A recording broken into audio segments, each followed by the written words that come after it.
What's up mga idol? Magnolia Terra Firma Trade, madaming magugulat dito.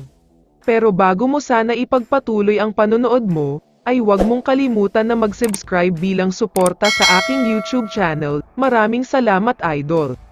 May isang nakakagulat na balita lang tayo sandali. Para sa kaalaman ng lahat ay pagkatapos ng finals ngayong Governor's Cup sa pagitan ng Ginebra at TNT, babalik na sa single round robin ang format next Commissioner's Cup.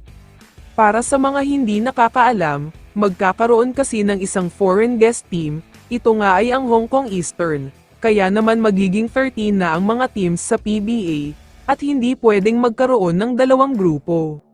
Kung sobrang exciting ang mga naging kaganapan ngayong conference dahil sa dami ng innovation at exciting plays, mukhang dapat nating asahan na mas exciting pa next season dahil sa paparating na bagong team sa PBA. Samantala, habang ongoing ang finals ay naghahanda na ang lahat ng mga teams sa PBA, saktong isang buwan na lang kasi at magbubukas na uli ang bagong conference, November 27 ang opening ng Commissioner's Cup. Isa nga ang Magnolia Hotshot sa talagang naghahanda na daw talaga ng husto. Ang goal nga daw nila sa ngayon ay makakuha na talaga ng kampyonato, kaya nga kinuha nila ang dating super import nila na si Ricardo Ratliff.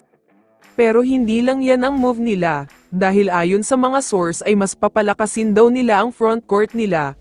Kukuha sila ng solid na big man na kayang-kaya mag-provide ng puntos kapag kinakailangan. Wala daw kasi silang ganyan na type of player.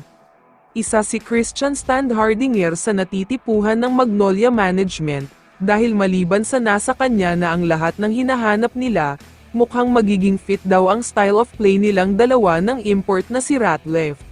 Balak na daw nilang bitawan ang kanilang big man na si Ian Sanggalang. Sa nakikita kasi ng Magnolia ay mas solid itong si C-Stand at mas maaasahan lalo na sa crucial moments ng laro.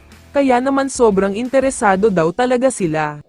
Ayon pa sa mga source, bago daw magsimula ang next conference ay magkakaroon na ng approval sa trade na gusto ng Magnolia, dahil sa ngayon ay mukhang maganda ang pag-uusap nila kay C-Stand at sa Terra Firma.